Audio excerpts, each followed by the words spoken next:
Hermanos, que el Señor les bendiga. Quiero pedirles que abran sus Biblias ahí en la carta del apóstol Pablo a los romanos, en el capítulo 8, hermanos.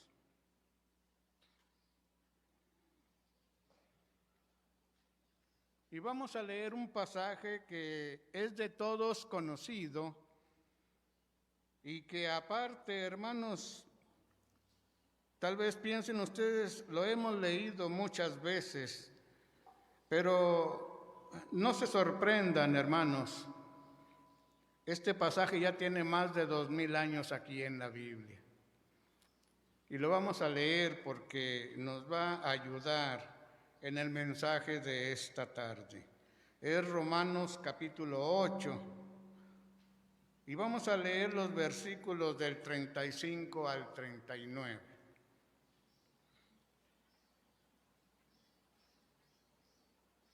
Dice la palabra del Señor así: ¿Quién nos separará del amor de Cristo? ¿Tribulación o angustia o persecución o hambre o desnudez o peligro o espada? Como está escrito, por causa de ti somos muertos todo el tiempo. Somos contados como ovejas de matadero. Antes, en todas estas cosas somos más que vencedores.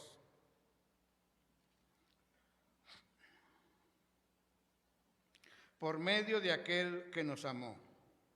Por lo cual estoy seguro de que ni la muerte, ni la vida, ni ángeles, ni principados, ni potestades, ni lo presente, ni lo porvenir, ni lo alto, ni lo profundo, ni ninguna otra cosa creada nos podrá separar del amor de Dios que es en Cristo Jesús. Oremos.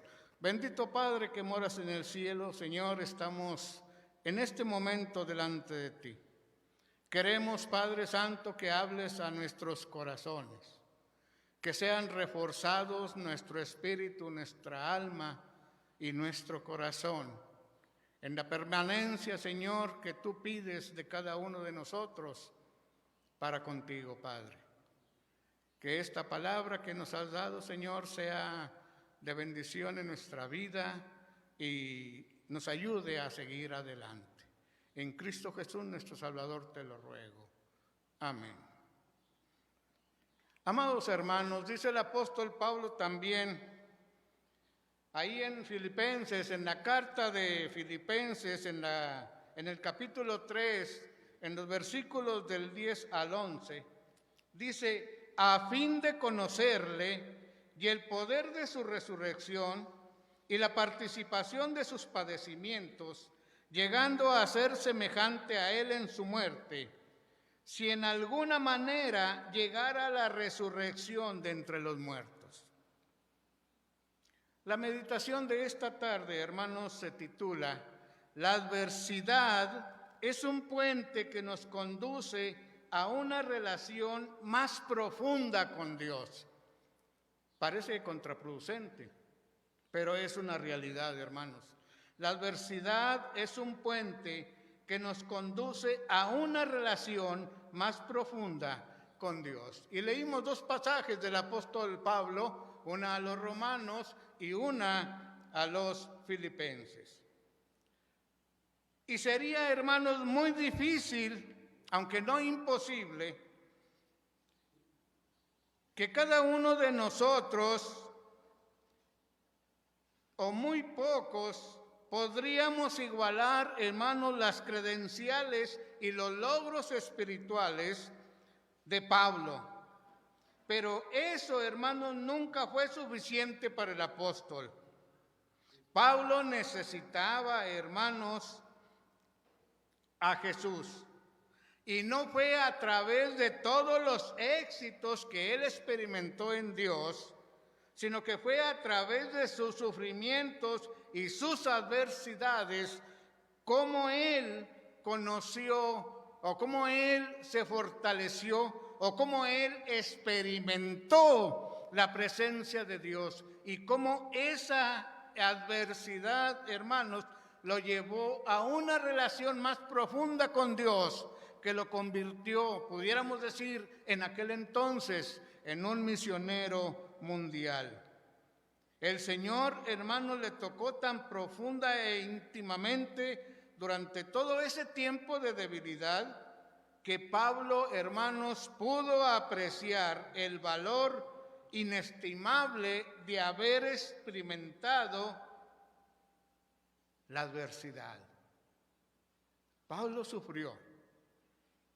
Sin embargo, hermanos, él le daba un valor inestimable a esta adversidad que está relatada, hermanos, en la mayoría de sus cartas que él escribió. Y nos damos cuenta, hermanos, cómo el apóstol, desde los inicios de su ministerio, él empezó a sufrir. Y en la Biblia vemos las persecuciones, los encarcelamientos domiciliarios, etcétera, etcétera. Ahí está en sus cartas. Ahora la pregunta es, amados hermanos, ¿se propone Dios alguna meta en nuestra vida a través de esta adversidad que estamos pasando? ¿Qué es lo que se propone Dios en la actualidad? ¿Qué es lo que quiere Dios para cada uno de nosotros? Hermanos, el objetivo básico de Dios es acercarnos más a Él. Hermanos, Dios no se gloria en el dolor ni en la tristeza. Es más, Dios se pone triste junto con nosotros. Sin embargo, amados hermanos, Dios permite y usa estas cosas para enseñarnos acerca de su amor y de su fidelidad. Quiere decir, hermanos, que en los peores momentos, a nuestro parecer, y en nuestro dolor muy profundo, en nuestro corazón, hermanos, en esos momentos, Dios quiere que experimentemos su amor y su fidelidad. Tan pronto llega la adversidad a nuestras vidas, hermanos, nosotros presentamos, vamos a decir, un cuadro alarmante de vulnerabilidad. Y quizás, hermanos, nos preguntamos por qué Dios permite estas cosas. ¿Por qué Dios permite, hermanos, esta pandemia y todas las consecuencias que ésta trae? El dolor, la decepción y las pruebas, hermanos, son herramientas eficaces en las manos del Señor para usarlas y acercarnos a Él y a la cruz de Cristo, donde descubrimos, hermanos, nuestra necesidad personal y decir, yo necesito a Dios. Y si hemos de ser sinceros, hermanos, este año ha sido el año que más hemos dedicado a la oración. Ha sido el año, hermanos, en que más cantidad de oraciones hemos hecho a nuestro Dios. En que más cantidad de votos hemos hecho a nuestro Dios. Y es también, hermanos, el año en el que hemos orado más unos por otros. A veces nos damos cuenta que están enfermos y oramos. A veces no nos damos cuenta, pero hemos estado orando de todas maneras por todos nosotros. Cada vez, hermanos, que seamos confrontados por la adversidad, recordemos, hermanos, que Dios tiene un propósito en nuestras vidas. Decimos, hermanos, y todos dicen que esta pandemia vino de China y que quién sabe qué. Y hasta los pobres chinos los andan golpeando allá en Estados Unidos. Pero ¿qué es lo que Dios nos quiere enseñar? ¿Por qué Dios permitió esto? ¿Por qué su pueblo, hermanos, está pasando por esto? Algo quiere Dios que nosotros entendamos y que nosotros, hermanos, aprendamos. Dios nunca pierde el control. Él tiene un plan y una meta, hermanos, para cada uno de nosotros. Y no solamente por esta pandemia, sino en toda nuestra vida, las adversidades que estén llegando, los tiempos de dificultad, hermanos, en todos esos Dios tiene un plan. Pero lo que nosotros debemos de entender es que Dios es nuestra fortaleza inamovible, hermanos. Eso es lo que tenemos que entender. A veces queremos que Dios haga lo que nosotros queremos, pero no queremos que haga lo que Él tiene planeado. Dice Proverbios 18:10, torre fuerte es el nombre de Jehová, a Él correrá el justo y será levantado. Torre fuerte es el nombre de Jehová. A Él correrá el justo y será levantado. Y esta promesa, hermanos, ha permanecido en toda la Escritura, en todo el tiempo de la Escritura. Pero hay que considerar, hermanos, tres cuestiones en este momento. Ya sabemos lo que Dios hace. Ya sabemos lo que Dios es. Entonces, en primer lugar, tenemos una pregunta. ¿Qué puede hacer usted y qué puedo hacer yo cuando arremete la adversidad? Ya sabemos lo que Dios puede hacer. Ya sabemos lo que Dios es. Pero ¿qué es lo que yo puedo hacer? ¿Qué es lo que usted puede hacer?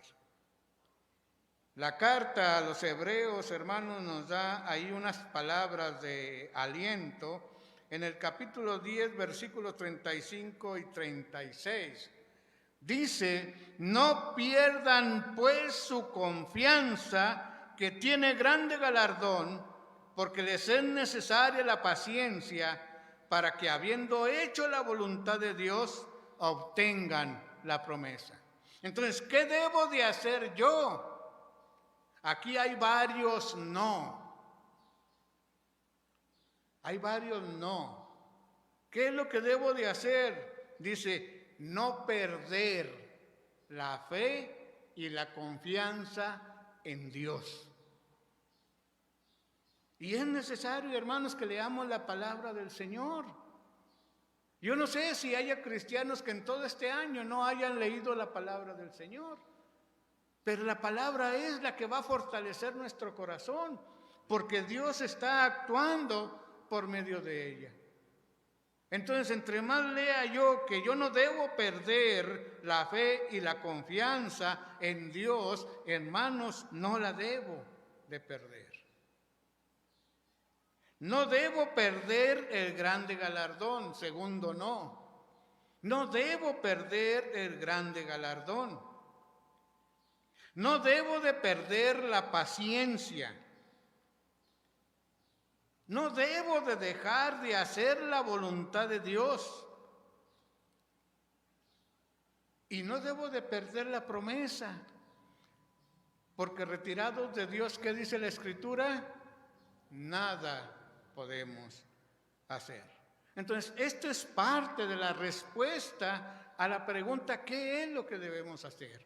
Entonces, en lugar de retirarnos del Señor, en lugar de alejarnos de Dios, ¿Qué es lo que Dios quiere? Que nosotros nos acerquemos a Él confiadamente. Dice la Escritura, al trono de su gracia. No nos va a costar como las consultas médicas.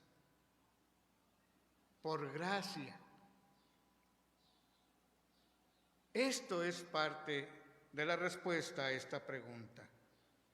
Otra parte, hermanos, de la respuesta a esta pregunta, y ya como consecuencia, es volvernos al Señor en oración y pedirle que nos muestre, hermanos, qué es lo que necesitamos aprender de esta situación que estamos viviendo.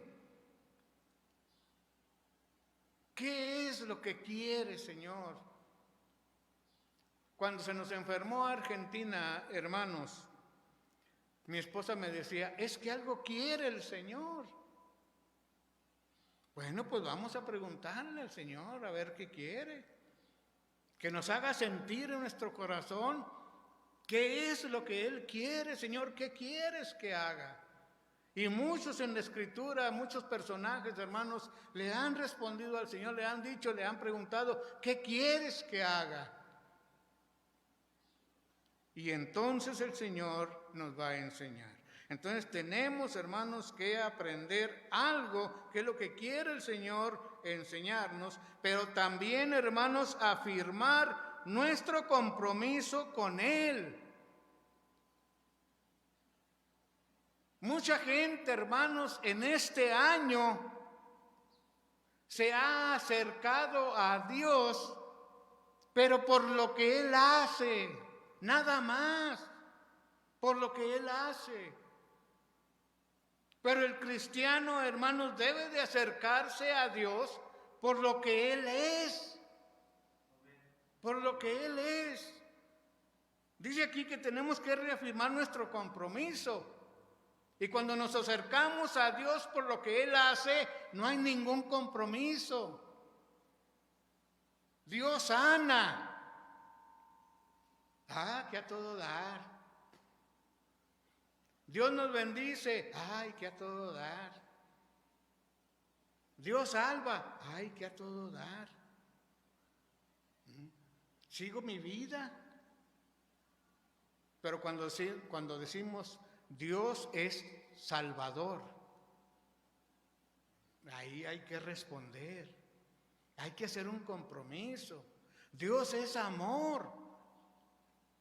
Es muy diferente a decir Dios me ama, aunque yo odie a algunos de aquí de mis hermanos. Pero cuando dice Dios, que yo me acerco a Dios porque Dios es amor, entonces ahí está el compromiso de que si Dios es amor, yo debo de ¿qué? De dar amor. Yo debo de dar amor. Entonces mucha gente ahorita, hermanos, se acerca a Dios, pero por lo que Él hace. Pero hay que acercarnos a Dios por lo que Dios es. Y otra cosa, hermanos, es fijar nuestro enfoque en Él y no en las circunstancias. Tenemos un año, hermanos, ya de epidemia, ya de malestares, de sufrimiento. Hermanos, tenemos un año, pero necesitamos fijar nuestro enfoque en Él y no en las circunstancias. ¿Se acuerdan del apóstol Pedro? Cuando el Señor les dice que alimenta a 4,000 personas en la ribera del río y les dice el Señor, váyanse a la otra ribera, ahorita me voy yo con ustedes, voy a despedir a esta gente. Y luego el Señor despide a la gente y se va a orar. Y ya cuando van a mitad del camino en el mar de Galilea, entonces el Señor va caminando. Y aquellos se asustan, dicen, no es un fantasma. Y Pedro, ustedes conocen a Pedro, aquí está el tesonero. Dice, Señor, si eres tú, cuando le dice el Señor Jesús, yo soy, no se asusten miedosos. Dice Pedro, Señor, si eres tú, ordena que vaya contigo. Su enfoque en el Señor. Y dice el Señor, ven. Y ahí va Pedro.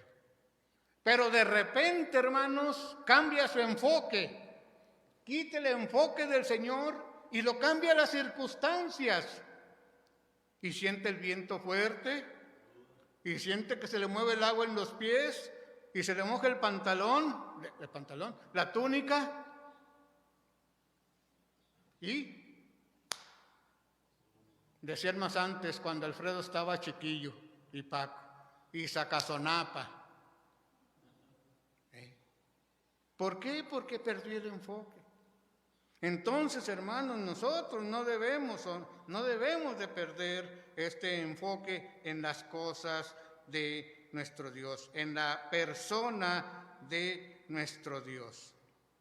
Nuestro pensamiento, hermanos, debe de ser la confianza en la fe, la confianza en la capacidad y el poder que Dios tiene. Había un nuevo creyente, hermanos, que ya tenía tiempecito yendo allá a la iglesia. Y luego le dice un hermano, ¿cómo ves si voy a su casa a darle unos estudios para que conozca más a Dios? Dice, no, mi hermano, así estoy bien. ¿Por qué, hermano? ¿Por qué está bien así? Dice, no, porque si conozco más a Dios, más compromiso tengo con Él. Entonces, hermanos, hay que buscar a Dios por lo que Dios es. Hay que decirle al Señor, ¿qué es lo que tratas de enseñarnos, Señor? Tenemos un año de epidemia y no sé qué es lo que me quieres enseñar. En peligro nos ponga 5, porque no aprendimos nada en este año. Sí. Entonces, ¿qué es lo que nosotros debemos hacer? Hermanos, no debemos hacer más que acercarnos a Dios y reconocer que todas las cosas están en control de nuestro Dios. Pero por si alguna manera, hermanos, todavía duda de esa respuesta. En segundo lugar, hermanos, tenemos un ejemplo. Un caso especial, hermanos, un ejemplo especial es la vida de José. Todos conocen la historia de José, porque yo me acuerdo que desde los departamentos de escuela dominical nos enseñaban la historia de David, la historia de José. Sí. Y todos conocen, hermanos, la historia de José, y que hermanos, nos ofrece esta lectura un estudio excelente de la fe y la confianza en la victoria en medio de la adversidad. ¿Qué le pasó a José? Desde muy joven, sus medios hermanos no lo querían, hasta le ponían apodo, el soñador. Le tenían envidia a José. Trataron de matarlo. Y como no lo mataron, lo vendieron. Y luego fue a dar de esclavo a la casa de Potifar. Y ahí Dios estuvo con él y José empezó a prosperar. De tal manera que Potifar lo nombra mayordomo de la casa, de toda su casa. Y ya cuando parecía que José se iba a alivianar, mis hermanos, cuando José pensaba que ya toda su esclavitud, todas sus adversidades iban a pasar, ¡zas! Llega de golpe, amados hermanos, la adversidad. Llega de golpe de nuevo la aflicción. Cuando la esposa de Potifar lo denuncia. Lo denuncia por violación. Y nuevamente, hermanos, allá va a dar José a la cárcel. Va a dar al calabozo. Y las cárceles, hermanos, donde estuvo José, no son como las de ahora. Las cárceles de ahora, hermanos, son centros recreativos en comparación con las cárceles de aquel entonces. Aquellas cárceles de aquel entonces, hermanos, aquellos calabozos estaban húmedos, oscuros, llenos de basura, y todavía estaban en los calabozos y todavía tenían las cadenas. Es más, hermanos, había ocasiones en que a los carceleros se les olvidaban los presos encerrados. Ya cuando iban ya estaban enfermos, tenían lepra, tenían llagas, a lo mejor hasta ya estaban muertos. Y ahí fue a dar José. Y gracias a Dios, hermanos, también Dios estuvo con él. Tal vez José, hermanos, no entendía todo lo que le estaba pasando, pero nuevamente el Señor está con él y empieza a ser el ayudante de los carceleros. Y ya como que dice, ay, un segundo respiro a su adversidad. Y luego, hermanos, ya viene la interpretación del sueño del panadero y del copero. El panadero se muere, lo matan, y el copero recupera su puesto y le dice a José, hey carnal, no te olvides de mí, háblale al faraón de mí, dile que aquí estoy. Dijo José, esto ya le va a hablar al faraón de mí. Nada. El copero se olvida de José por 2 años. Hermanos, si aquí en estas cárceles pasar 2 años preso, centros recreativos, es duro. Ahora imagínense en una cárcel en los tiempos de José. Pero todo esto, hermanos, estaba en las manos de Dios, aunque José no lo entendía.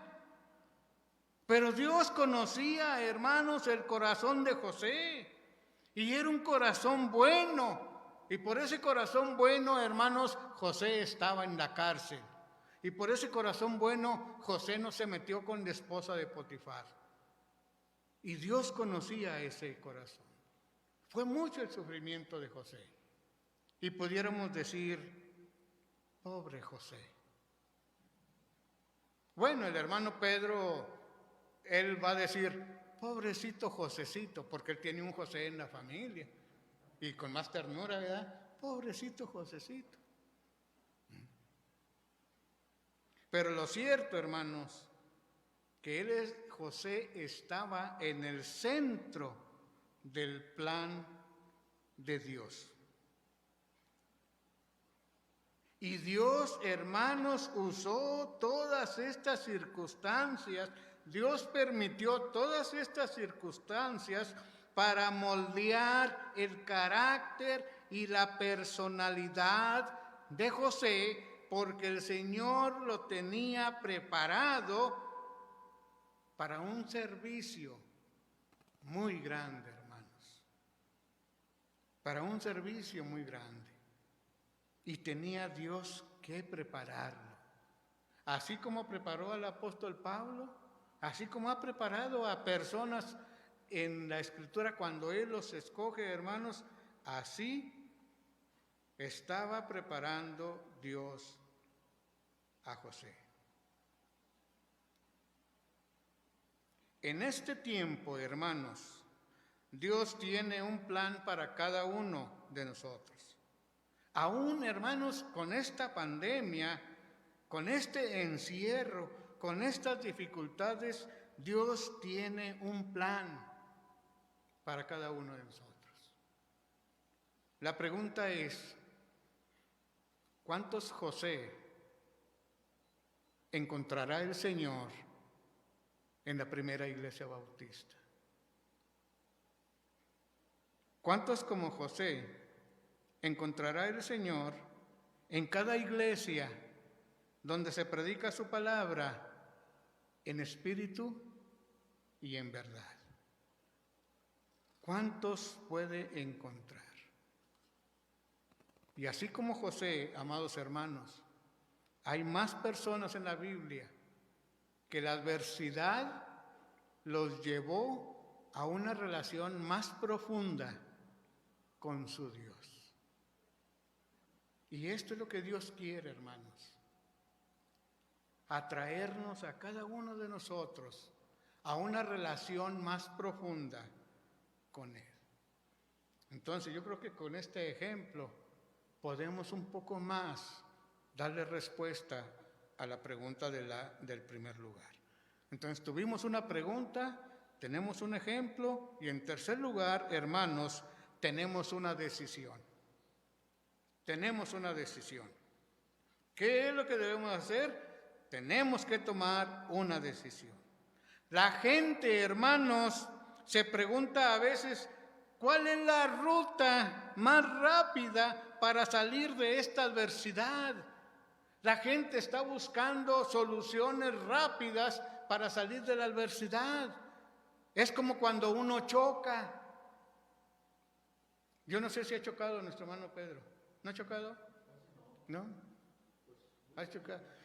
Hermanos, cuando uno choca, así mire, se rasca los ojos a ver si es un sueño y despierta luego. Yo cuando sueño feo, digo, no, mejor despierto y despierto. Pero cuando es una realidad, si hace uno, si no será un sueño. Entonces tratamos, hermanos, de buscar la vía, la ruta más rápida para salir de la adversidad. Ahorita, hermanos, para salir de esta epidemia están tratando rápidamente. Es más, los gobiernos pensaban que en un tiempo corto iban a estar todas las vacunas, que todos íbamos a estar vacunados. Pero Dios tiene un plan. Hay vacunas que se han rechazado, hay vacunas que provocan esto, pero ahí va. Dios nos está llevando, hermanos. Debemos de entender, hermanos, que no existe una solución rápida. A veces tenemos problemas económicos adversos y queremos salir rápidamente. ¿Y cómo le hago? Hermanos, nos olvidamos de Dios a veces, hermanos. ¿Y cómo le hago?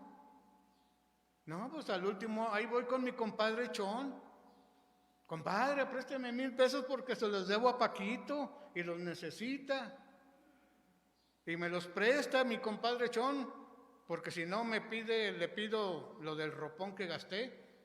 Y voy y le pago a Paquito sus 1,000 pesos. ¿Salí del problema? ¿Salí de la adversidad? No, porque sigo debiendo los 1,000 pesos. Entonces la gente, hermanos, busca y busca soluciones rápidas y no las hay, porque Dios tiene sus tiempos, dice la Escritura, sus tiempos y sus ocasiones. Entonces, ¿cuál es la manera segura que existe para esto, para la solución, hermanos? Dejarle los tiempos a Dios, pero también, hermanos, mediante la obediencia y la rendición de nuestros sentimientos a Dios. Que nuestros sentimientos no nos lleven a buscar soluciones rápidas, falsas, sino que nuestros sentimientos, hermanos, nos lleven a Dios. Y quiero volver al ejemplo de Pedro. Dice, si eres Jesús, ordena que vaya a ti. Y dice el Señor, ven. Y Pedro fijó su enfoque en Jesús y ahí va caminando sobre el mar.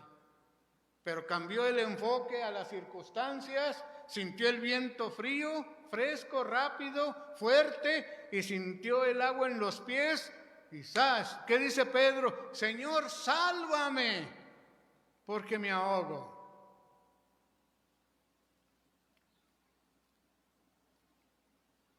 Alberto, permíteme usar tu nombre, Alberto. Si la Biblia dijera, y Alberto le dijo, Señor, si eres el Señor Jesús, ordena que vaya contigo. Está bien, Alberto, ven. Ya va Alberto, así altote. Y pierde el enfoque del Señor y lo fija en las circunstancias. Y ándenles que Alberto se andaba ahogando. ¿Es cierto? ¿Es justificable? ¿Por qué? Porque Alberto no sabe nadar. Y por eso se andaba ahogando, porque no sabe nadar. Pero Pedro, hermanos, sabía nadar. Él más nadaba mejor que Andrés, que Jacobo y que Juan. Se atoraba la red y Pedro es el que se lanzaba. Y era rápido para quitarse la ropa. Entonces, ¿por qué se andaba ahogando? Si era buen nadador. Porque, hermanos, nuestras habilidades, nuestros conocimientos, si no van o están respaldados por nuestro Dios, de nada sirven. De nada sirven. Pedro perdió el enfoque y su conocimiento de natación de nada le sirvió. Dice un pasaje, nada más que no me acuerdo, aquí lo traigo al final, pero dice que cuando queramos hacer cosas, siempre digamos, si Dios quiere. ¿Sí? Si Dios quiere.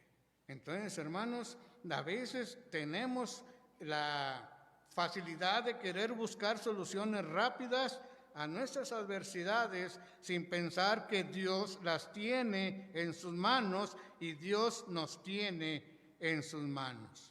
Y debemos de ir al Señor, hermanos, aún con nuestras habilidades, debemos de ir, hermanos, en oración y decirle al Señor, Señor, aquí estamos. Y vuelvo a repetir lo de la oración, hermanos. En este año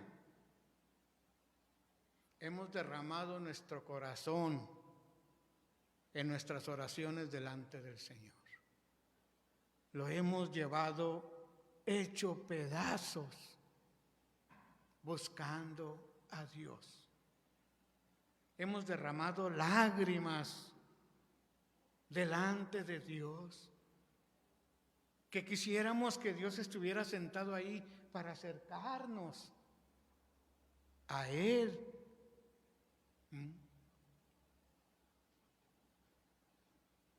Entonces, ¿qué es, hermanos, lo que nosotros debemos hacer? Y esta oración, hermanos, porque ahí en la oración encontramos refugio y la presencia de Dios y descubrimos, hermanos, de aquella seguridad, de aquella esperanza que pensamos haber perdido. Dios es nuestra luz. Dios, hermanos, es nuestra paz.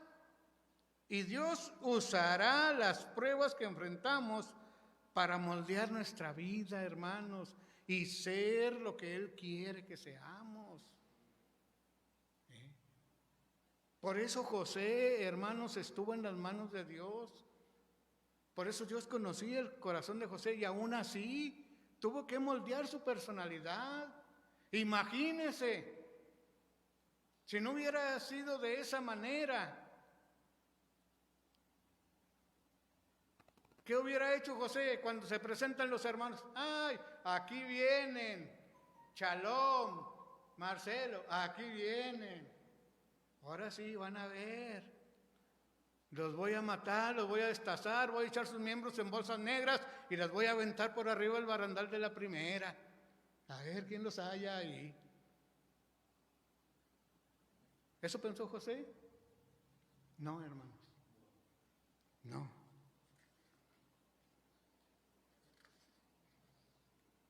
Dice la Escritura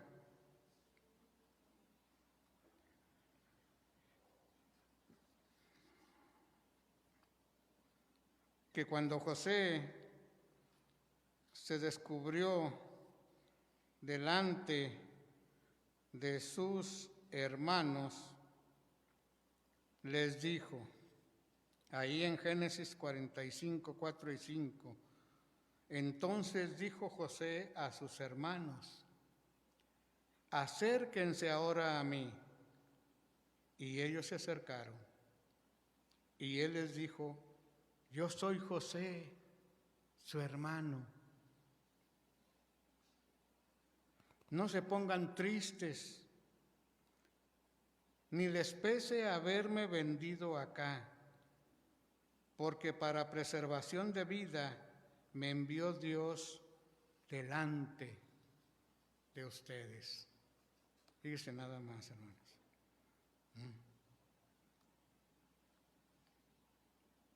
¿Qué hubiera pasado si José hubiera tenido otro pensamiento cuando estaba en la cárcel? De decir, ya no puedo más.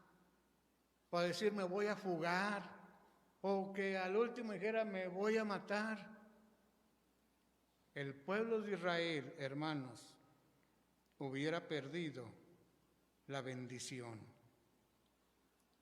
Hubiera perdido su preservación.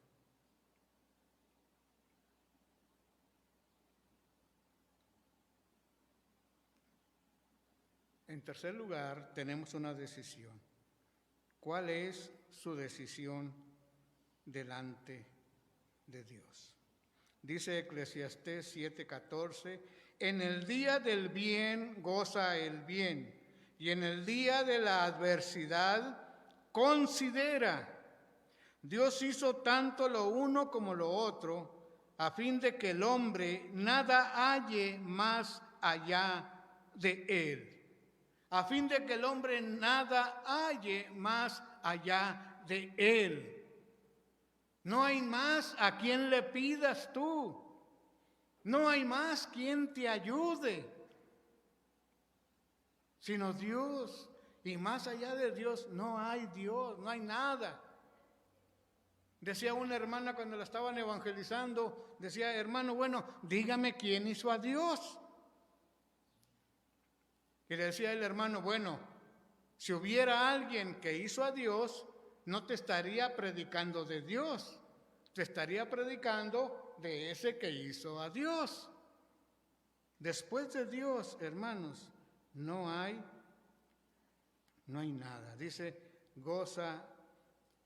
en el día del bien goza el bien, y en el día de la adversidad considera. Dios hizo tanto lo uno como lo otro, a fin de que el hombre nada halle después de él.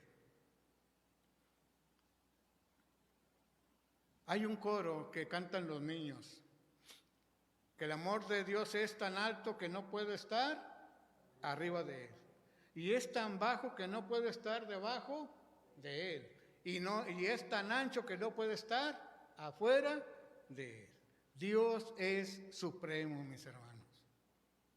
No busquemos caminos rápidos, no busquemos soluciones rápidas. Entreguémonos a Dios.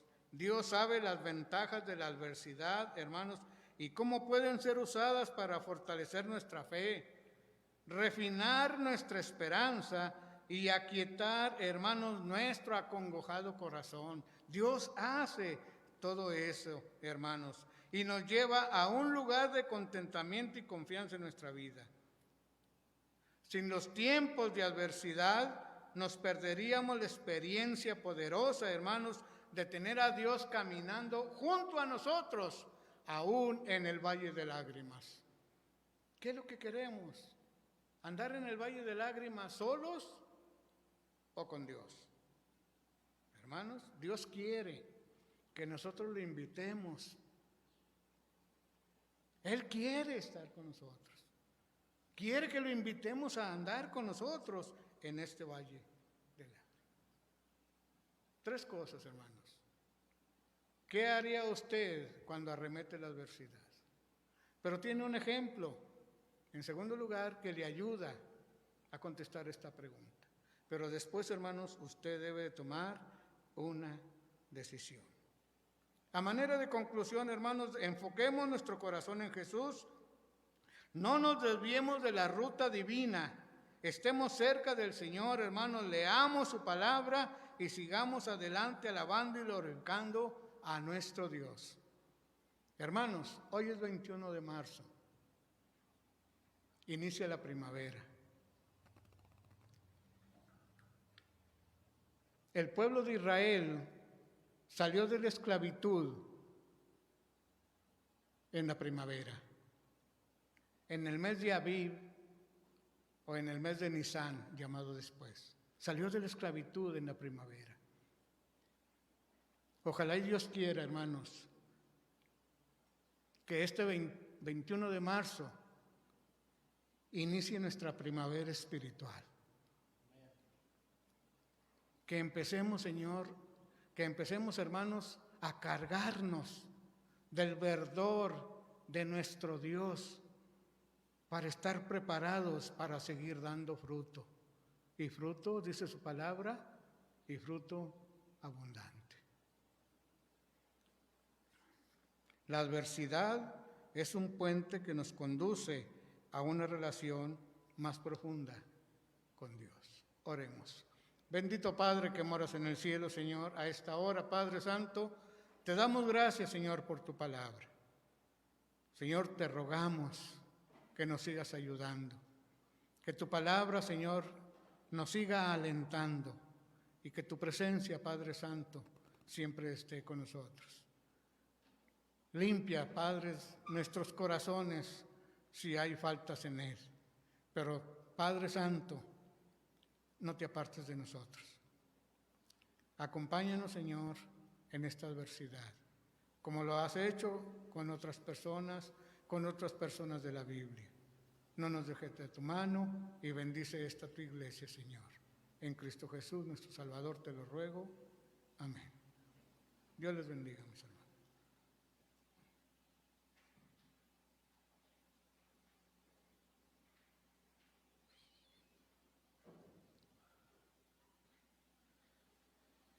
Dios bendiga a nuestro hermano Javier y este momento en el que tuvimos para reflexionar en la palabra del Señor. Y ahora, con una actitud de adoración, mis hermanos, que estamos aquí presentes, vamos a tener el tiempo de las ofrendas. Por ahí Israel va a estar pasando y